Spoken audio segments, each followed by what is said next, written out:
5, također i 4.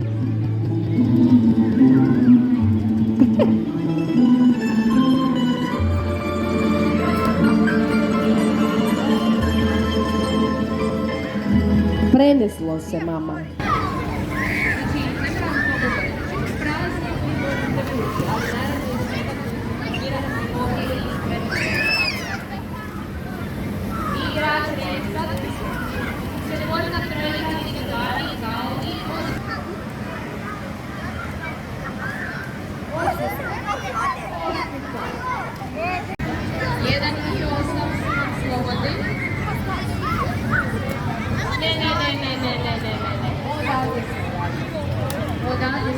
Znači, stanete u red i odavde ulazite jedan iza drugoga. Moramo biti fair.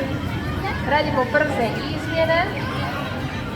Evo ga, mama mi je pomogla. Hvala mama, svaku čast. Evo ga, igra može krenuti dalje. Stop! Šta se dešava tamo na četvorci? Imamo 2 igrača. Dečki, samo jedan može biti na jednom broju.